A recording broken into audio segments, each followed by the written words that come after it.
এক দলের সিনিয়র নেতা বলছেন পিয়ার কি বুঝি না। আমি বলেছি আপনি যদি না বুঝেন তাহলে একদিন আমার ক্লাস করেন, আমি পড়াবো, আপনাকে বুঝাই দেব, বিনা পয়সায় শিক্ষা দেব, টিউশন ফি লাগবে না। 95 থেকে পদ্ধতিতে যিনি 51% পান তিনি বিজয়ী, যিনি 49% পান উনি ফেল, তার জিরো, তার ভোট পৌঁছে যায়। কিন্তু পিয়ার পদ্ধতি সারা দেশে যে দল যে পরিমাণ ভোট পাবে সবগুলাই বিবেচনা আনবে, কাউন্ট হবে এবং যে অনুপাতিক হারে সেই দল সেই পরিমাণ আসন পাবে। এটা কি সহজ কথা না কঠিন? সহজ না কঠিন? বান্ডেল থাকলে প্রতি সেনমানিতে টাকা বাঁচবে। বিকাশ সেনমানি বান্ডেল কিনে জিতুন প্রতি লেনদেনে।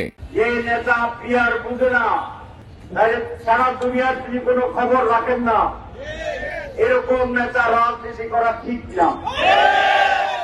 যারা পিয়ার চায় না, কেন চায় না? আর তারা চায় জনপ্রিয়তা নাই কিন্তু মাস্টার আছে, জনপ্রিয়তা নাই অবৈধ চুরির চান্দার টাকা আছে।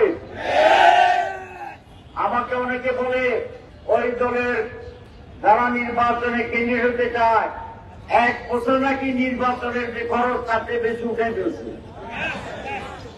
আপনারা কি মনে করেন? তারা ভোটারের কাছে যায় না, টাকার কাছে যায়। সেই কারণে বিয়ার ছাড়া কোন নির্বাচন হবে না। আমরা পরিষ্কার বলেছি যে সংস্কার হতে হবে। ডক্টর ইংরেজের ওরা সংস্কার করে নির্বাচন। আমরা সংস্কার কমিশনে বসেছি।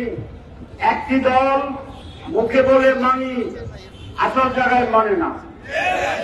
সংস্কারের 3 ধাপ। এক হচ্ছে সংস্কারে একমত হওয়া, 2 থেকে আইনি ভিত্তি দেওয়া, 3 নম্বর এই সংস্কার বাস্তবায়ন করা।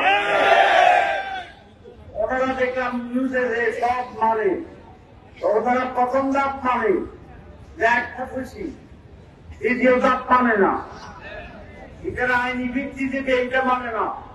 কি বলে যে আমরা ওয়াদা করবো, ক্ষমতা গেলে এগুলো করবো।